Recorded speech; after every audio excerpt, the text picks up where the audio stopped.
You're listening to Shoe-In, covering the ins and outs of all things footwear, from sneakers to heels, loafers to slippers, and every type of shoe in between.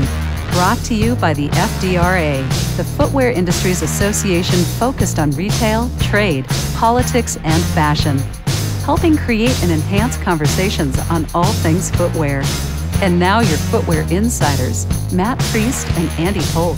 Matt and Jasmine, it's holiday season, so a lot of people are going to the beaches, especially on the East Coast. Yeah. And if you got good enough binoculars, you can look all the way across and see the UK. The Isles of the UK. Oh, now, you gotta have really good binoculars. Really good, but those are like Bugs Bunny, like cartoon binoculars. That's right. It's NASA type. But those aren't going to be if you have cheap. those, if you have a few million to spare and you want really good binoculars This to is look like all the when way Palin across. could see Russia from her backyard. Yeah, exactly. Of course she could. She had very good eyesight. That was not a point that was well brought up during the debate. Really good, really good. She didn't have very good hindsight Glasses. or foresight, but her sight on her eyes were quite good. This is a 10-year-old reference for me. Right. It's hard to believe that was like a decade ago. I think most people wanted to put that out of their mind. I can't believe I still brought it remember it. back. Yeah, you were like 3 years old. So. Goodness But gracious. as they look across the Atlantic over to our brethren, part of what we like to do on Shoe and Show is bring different voices on from all around the world. That's right. Different accents as well. Like Oasis all around the world. That's right. Exactly right. So what we like to do today, we're at FN Platform, and we're walking the floor, and we're finding new folks to talk to and engage with about the shoes that they're producing and their business models. The brands. That's right. And so our brethren from across the Atlantic at the UK are making some really great shoes. Yep. And we thought, hey, there's a new emerging brand that's really caught fire. And so we want to bring them on. Play on words. Oh, nice. Want to bring them on and really talk about what they're doing and what their brand is and how they see the market and how they're interacting with U.S. customers in a way. So, yeah, and that's what I love about being here, Andy, is that you can interact with brands you may not have exposure to. That's kind of the gist behind a trade show. So Robert Perkins, who is the owner of Herre Shoes, is here with us. Robert, welcome to the Shoe-In Show. Hey, I'm not the owner. I'm the chief operator. Oh, there we Chief go. Operating Let's Officer. get it right. Let's get it right. That means you're the owner. So you know where everything's buried and what, you know what's going on. Well, that's true. That's true. So our mutual friend John Saunders, who's been a victim on this show before, thought that you would be kind of a great person we could sit down and talk to on what kind of a UK brand is doing. How do you think about the US market? You're trying to break in. What are you doing to accomplish that? So why don't you give us the shoe profile for Herre Shoes and give our listeners an idea who you guys are. Okay. So Herre started 1959 as a slipper business. Okay. So we kind of get comfort. We know it. Yeah. Over the years, we developed into comfort casual shoes and more recently stylish comfort casual shoes. We've got a good business in the UK, and in internationalizing the business, we had to choose where to go. Yeah. Lots of us love America. Yep. We love you guys. We love you too, man. Feelings mutual. Yeah. So this is a natural place to come. It's a competitive market. It's big. It's tough, but there are great opportunities. And I think people do understand technology. They understand comfort. They want to look good, and Herre's got those ingredients. So here we are. So what kind of products, men's, women's, kids, tell us what's your profile in the UK, what channels do you sell through? Walk us through that. Okay. So about 85% of the business is women's. Yeah. And it's the full spectrum. So all the way from heels through to slippers and casual shoes and sandals. We have a Gore-Tex license, so we make outdoor walking products and leisure shoes as well. Yeah. So the whole spectrum is what we do. We try and make sure we always abide by our comfort credential. Right. So whatever we do has got to always be really comfortable. Yeah. And hopefully looks great too. Mm-hmm. So that's the spectrum. We focus on really nice materials. We've got very clear design principles. We understand feet. We're the largest shoe manufacturer in the UK. Wow. We make about 40% of all the shoes made in the UK. Holy cow. Yeah. Good for you. Factories between Manchester and Liverpool. Uh-huh. So 2 nice cities. Yeah. For people to come and visit.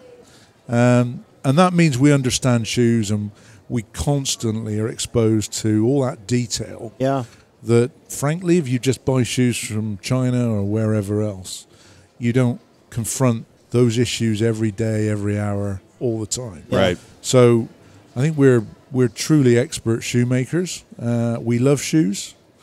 We love spending time with shoe people. Mm-hmm. And we kind of work it out as we go along.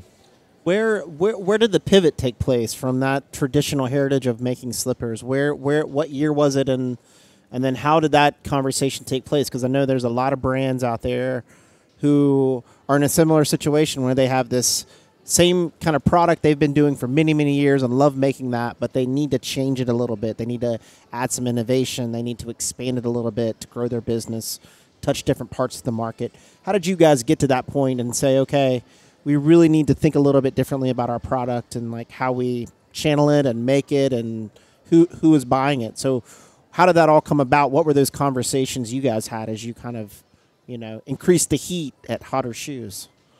So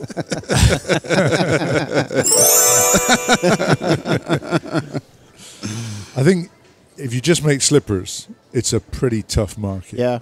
So the value of the product's low. You end up doing lots of contract manufacturing. Mm-hmm. That is a tough gig. Yeah. So I think that gave us a sense of how to make things well, economically, efficiently, cheaply. So we understand those things, but there was no future in that. And as the business went through the 80s, and lots of shoemaking left the UK shores back in the 80s. It's a familiar story. Yeah, absolutely. Mm-hmm. It's an abundantly clear message. Yeah. If you stay in this space, you're going to die. So upgrading the business to become a premium comfort shoe business was an important thing to recognize, but it wasn't strategically difficult to recognize that change had to happen. Right. So that was in the early 90s. And since that time, the business has been significantly investing in kit. Yep.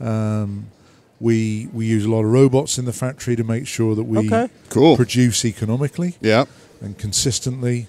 We use a lot of automation. So although we've got people, we're not like a traditional shoe factory of 30, 40 years ago, where you've just got loads and loads of people. Right. We've actually got a blend of skilled people with robots and automation, and the composite of that means we make great shoes, but at sensible prices. Right. So that's really important. The other big thing that came along was how to sell. So in those early days, selling through department stores, multiples, that was the way people sold slippers. But again, that's a tough gig. Yeah. Buyers can be tough. Your margins are low, yep. and it's a difficult game. So alongside the move to comfort casual shoes from slippers came recognition that we needed to create our own brand. Right. So the Hotter brand was created, and that meant we suddenly had a platform through which we could tell our story. Yeah. Tell our story of how we made great shoes, how we designed the shoes, who we were targeting. And that investment has continued ever since. What's the channels in the UK that you guys sell through? Like, what is it? Boutiques? Is it retail shops? Typical retail shops? Online. Is it M&S? Is it Debenhams? Is it who are the folks you guys work with? Yeah. So about 40% of the shoes we sell go through our own stores. Okay. Mm-hmm. So we've got 80 stores in the UK. And how's that going? It's not easy. Yeah. So the costs on all these high streets, whether you're in the US or the UK, wherever you are, all of those costs are going up. Yeah. And people are gravitating to more online purchases. So it's a tough gig. We are working hard to make sure that's a real experience. The whole sit and fit proposition is really important to us. Yeah. So getting people to sit down, get their shoes fitted properly is absolutely what That's we're a differentiator for your type of operation, isn't it? It is. So 40% roughly of the shoes are sold through our own retail stores. 10% are sold through other people's stores. So you mentioned Debenhams, so that would be an example. But lots of independent retail companies still survive. Yeah.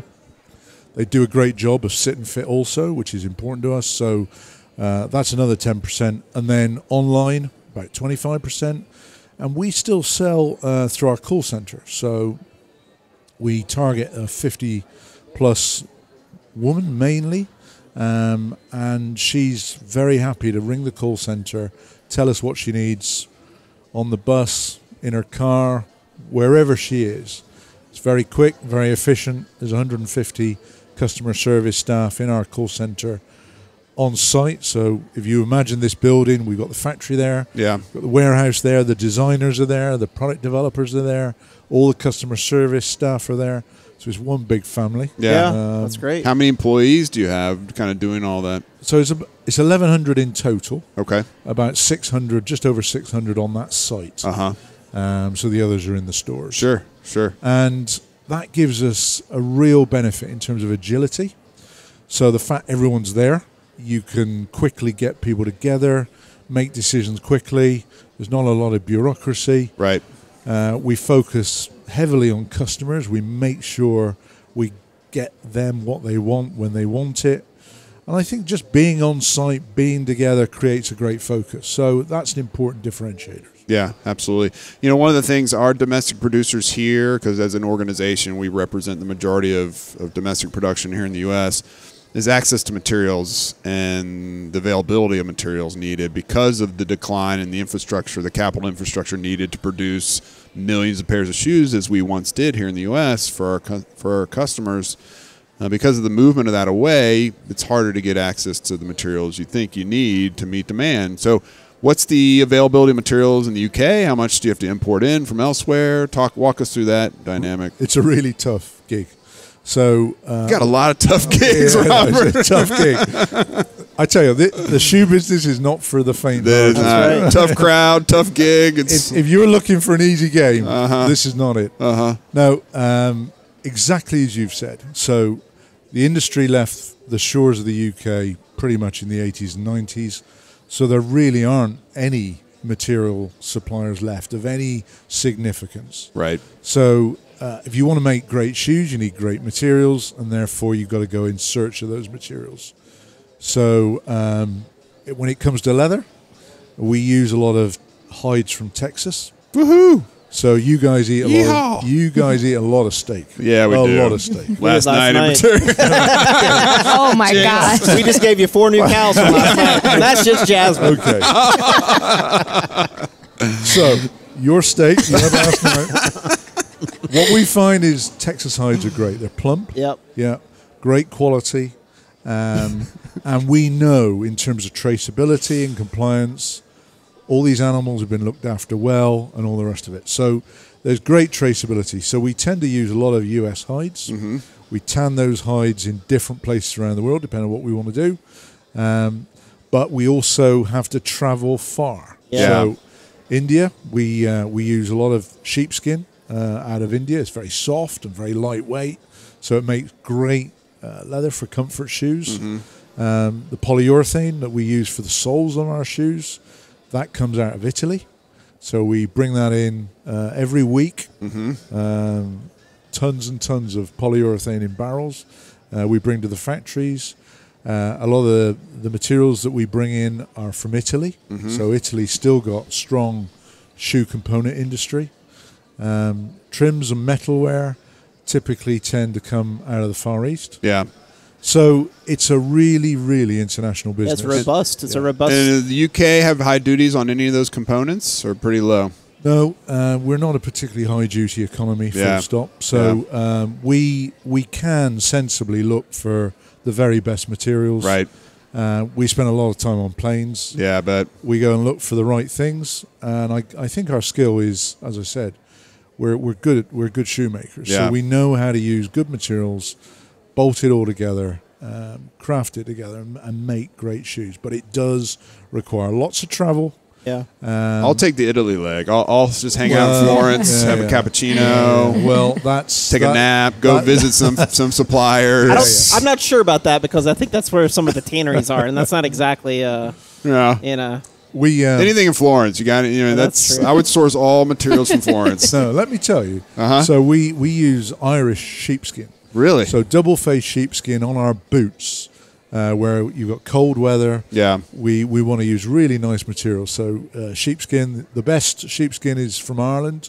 It's right on the west coast. There's loads of rain coming out of the Atlantic. You guys have sent it across. Yes, sir. And it hits Ireland. The sheep get plenty of green grass to eat, and you get really nice skins. Yeah. So we send those skins to Istanbul, where there's a specialist sheepskin tannery.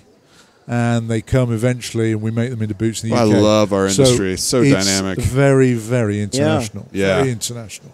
And awesome. How do you guys see Brexit causing any problems in your supply chains, or is that just obviously... How long have we got? Yeah, I don't know. Are there concerns about, obviously you guys have the relationships in place, but is there a concern about when it starts hitting port, and the transiting across the borders back and forth between mainland Europe and the UK? Are you guys concerned that there might be time delays or product issues or anything like that? All of the above. Yeah. So it's a tough gig, right?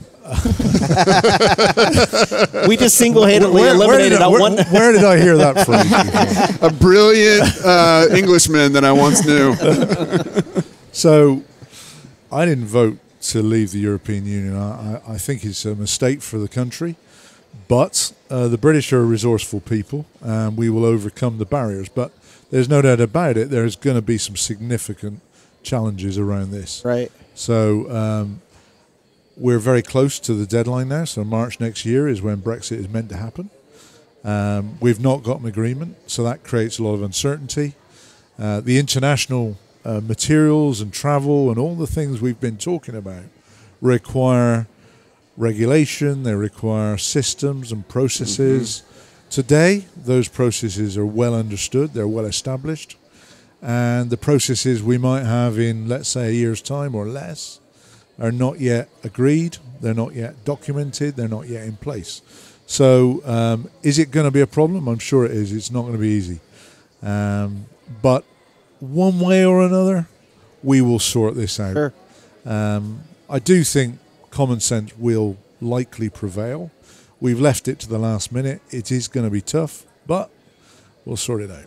That's a great response, because uncertainty is everywhere right now. Sure. And we have it here within our own marketplace on the trade side and with the administration here. So let's set that aside, because you talked about robotics and automation, and to me that is, we have a lot of our members and their manufacturing partners trying to decide how much you invest in automation, what the return on investment is, how much you maintain kind of traditional shoemaking, how do those two things coexist. As the chief operating officer, how do you weigh the vitality of investing in technology for your domestic production? It's not a case of if, it's when. Right. So that's the first thing to say. So the old ways of having hundreds and hundreds of people doing highly skilled jobs, paying them a lot of money, that is unaffordable for all except the very, very high-end brands. Right. So that is not an option. So if you're trying to get shoes to the majority of people in the US or the UK or anywhere else in the world, you've got to be able to produce those shoes at economically sensible prices. So you've really got to open the door first to automation, so helping people do their work more efficiently. Right. Transfer, conveyors and all that stuff. I guess that's been going on for 40, 50 years. So we're doing much more of that, and that is elevating through a period to the point where we're trying to make sure that people are doing the skilled bits and they're not doing the unskilled bits, moving things around. Then we look at robots. Our factory works shifts, so we work 24 hours a day. Wow. We made that change a number of years ago, initially to 2-shift working and then belated to 3. And the reason for that is economics. So we need to produce shoes efficiently The machinery we use is expensive, so using that machinery intensively is important.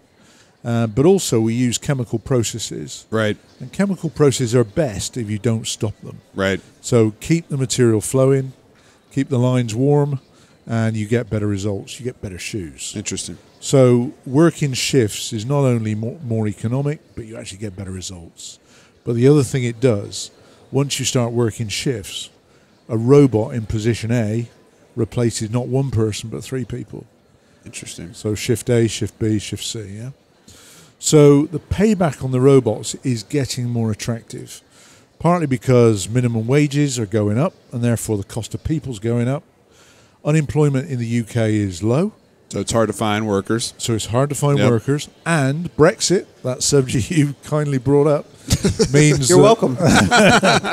means that we aren't easily able to draw in perhaps unemployed people from other parts of Europe, which historically we would have been able to do. Right. So there is no other way. Right. We have actually got to automate and use robots to help produce these shoes more effectively.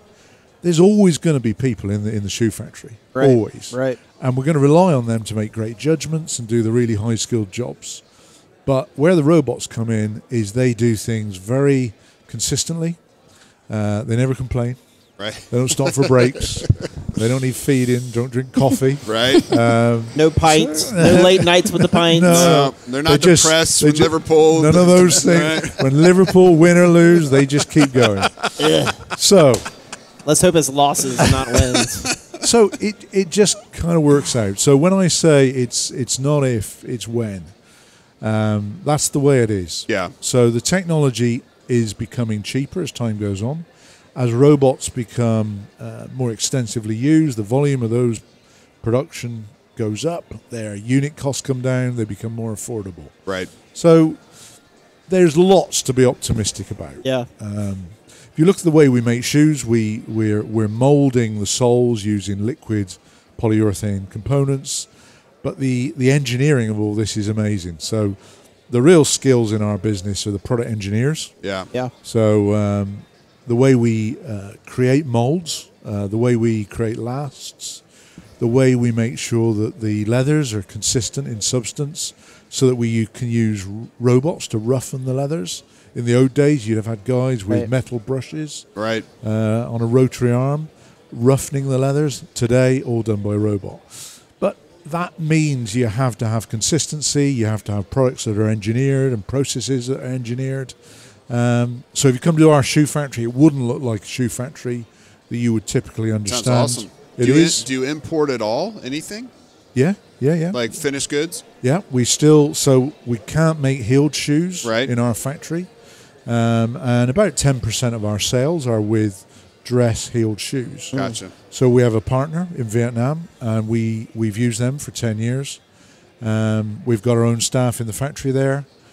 But we can't make those products economically in our own factory. We don't sell enough of them to be world-class competitive. Right. So, yes. Right. And how have you found the U.S. market as you guys look to grow your presence here in the U.S.? You know, you're doing really well in the U.K., and you have all your processes down. You're basically what a footwear factory in the 21st century looks like, and I'm sure you're constantly improving and finding ways to get better. But, ultimately it's about that consumer looking at your shoes saying, yep, I like that style. Yep, I like that fit and comfort. So how are you finding it here in the U.S.? Are you seeing any kind of consumer behaviors that are different, or is it consistent with what you see in the U.K.? And then how are your kind of channels here? How are you looking at getting more product into the U.S.? Can you talk a little bit about that? Okay, so first thing I would say is, I learned this a long time ago, the U.S. is not one market. Yep. No. So the U.S. varies enormously. Sure. The kind of dressiness and style and color that you might sell in Chicago is completely different from the kind of shoes or sandals colors you might sell in Florida. So to trade in the U.S., first of all, you've got to understand that. Yep. There are big differences in all sorts of markets around the world, and I don't think the U.S. is any different in that sense. So if you're prepared to do the hard work of being in the market regularly, talking to customers regularly, understanding fashion and trends, what people do and don't like, what they do and don't buy, I think you can be successful. But there's no easy way. Right. You've got to go to trade shows. You've got to talk to retailers. You've got to be out there talking to retailers. You've got to be in the market. I don't think it's too difficult to understand if you're prepared to put the work in. Yeah. But you've got to put the work in. Are you guys going to set up like a retail shop here in the U.S. anytime soon? Or I think that will happen eventually. Yeah. Our plan at the moment is we want to build a strong bricks and mortar business with independent retail stores who specialize in sit and fit. That's what we're about. So we're trading with about 30 of those stores right now. I believe that will move to about 50 or 60 in the next 3 or 4 months. And we just want to build that business bottom up. It's a bit old-fashioned, I guess. Some people might say, why don't you try and do something more dramatic? But we are very determined to build this in a very solid base. Well, if we get a free trade agreement, separate from Brexit, a UK-US free trade agreement, then we will do that as an organization, fight for duty-free footwear out of the UK into the US market. That'll give you a huge leg up as well. It would. Well, I think most Americans would sooner buy their shoes from the British than the Chinese, frankly. Of course. Not that we discriminate. We like buying shoes from everybody, but I think you're right. Absolutely. I sense. So I think we share a lot of values. I think we make great quality, and you guys demand great quality. We do. We understand. We're high maintenance, is what you're saying. Is that right? Look, all customers are high maintenance, and so they should be. Right. But if you want to build relationships with customers, it's a two-way process, but it takes time. Yeah, it absolutely is. Absolutely is. Are we? I guess before we flip it to Jasmine, one question. I always ask this question of my Brit friends. Yeah. What's your favorite pint? What's your favorite ale? Your pint in the UK? I have one. Coniston Bluebird. Okay. Is that local? Yeah. So I live in the Lake District. Yep. So Lake District is about 70 miles north of the Liverpool, Manchester axis I described, where the factory is. And in the Lake District is very beautiful, lots of lakes and mountains. Coniston Lake is where Donald Campbell tried to conquer the world's speed record in a boat called Bluebird. Interesting. So there's a brewery there called Coniston Brewing Company. They make a lovely pint called Bluebird. You should come and try it. Yeah. And it's just very nice. It's a pale ale, so it's not too heavy, not too dark. Right. Got great flavor. Yeah. Lovely. What about yours, Andy? It's Landlord. Yeah. I love a good Landlord. And I have every time I visit London, there's one place in Covent Garden I always go back to. I lived there for a year, so I always go back to the same pub and get a Landlord. Because landlords are usually terrible. So let's face it. This Landlord is very nice. Very nice. It's fashionable. Is that what you're saying? Exactly. So Jasmine, lead us into the world of fashion exploration. This trend is something that me and Andy were talking about recently, about how we don't see women in heels anymore. And I was actually kind of looking around the showroom floor earlier, and I was like, wow, everybody does have on a pair of flats. The athleisure trend is like super popular. They have like the dad shoe. Everybody just wants to wear that comfortable shoe. So since you sell a lot of women's shoes, do you feel like there's a trend also, like you're selling more flats and like sneakers, or do you think that you sell just as much for heels and flats as well? Oh, without a doubt, more flats. Okay. So the trend is the same there too. Yeah, and I think that's true all over the world. Yeah. And I've been in the shoe business 37 years, so you kind of seen it change a little while. These things tend to come and go. Right. Okay. And what you'll find is when the economy's good, people relax, they chill out, the ties come off. Okay. The shoes go flat. Instantly. The shoes go flat. It's like a transformer. I like that. Tie off, shoe flat. Right. But Shades out. If the economy gets more difficult, and let's hope it doesn't. Right. But if it does, and it will. People will start to feel the need to impress. Okay. Dress up a bit That's more. a really interesting Yeah. I'm digging that. You've thought a lot about this. Well, that's my observation over. Yeah. Right. Over a pint of a bluebird pint. Is that what You got it. You would think it might be opposite, but that makes sense. Yeah, I think we're all getting more casual. Yeah. Yeah. If you came to a show 20 years ago, you'd have seen more people with ties. Mm-hmm. You see very few people with ties nowadays, with jackets. Yeah. Even my first show, I seen way more heels. Yeah. So I think this is a global trend towards flatter shoes. But if you're in Vegas, you still see people dressing up. Yes, of particularly course. in the evenings. Yes. Right. Not us. People aren't going barefoot yet. They're not getting too casual with it. Matt, you got a jacket. I do. You got a jacket. I know, and it's a stretch. My shirt's untucked, which is not very. I'm not trying to impress people, clearly. Good job. Yes, that was fun, Robert. This Robert, was awesome. if people want to know more about Hotter, I guess they can just Google Hotter brands. Yeah. Hotter shoes. Hotter shoes. And they can find your story on your website and learn more about your products. Yeah, I think we tell a good story. Yep. So there's lots to learn. I think it's an interesting brand. Great heritage. We love shoes. So if people want to come to us, we welcome them. Awesome. We will try to be visiting in 2019. Okay. We're going to try to figure that out with the British Footwear Association. Let's do it. To talk more about trade issues and things like that. I'm going to pie you a pint of Bluebird. I will drink one. I will drink several. Robert, thank you so much for coming on today and chatting with us. It's really fascinating to hear your story about how you shifted from the slippers all the way into the comfort business more broadly, but also your factory and your whole distribution channel is really interesting. I think it's a compelling story about how we should be looking at British footwear in the 21st century and what you guys are doing. So congratulations to you guys and all your success and many more successes in the U.S. as you keep expanding. Folks, this is the Shoe In Show. We're covering the ins and outs of footwear. Slippers and heels, everything in between. People in the U.S., people in the U.K., people in Europe, Asia, all over the world. We want to bring the stories and the conversations we have from the trade show floor directly to you because we know. I think the UK is our second largest market for downloads. I think. Really? Yeah, it's up there. That's very interesting. That's the shared values. So obviously we have a bot server that will constantly download for us. Or is John Saunders? It probably is. You would think it'd be the Ukraine, because of all the bots there, but no. Folks, as always, you can hit us up at Shoe and Show on social media. You can find our full catalog.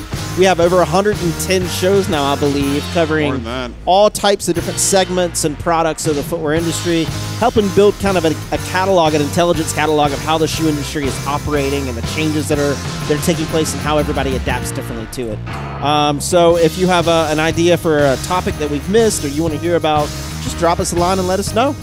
And until next time, for Matt, for Jasmine, and for Robert at Hotter Shoes, Shoe-In is out. Shoe-In has been brought to you by the FDRA, the Footwear Industries Association focused on retail, trade, politics, and fashion, helping create and enhance conversations on all things footwear. For information about FDRA, visit fdra.org.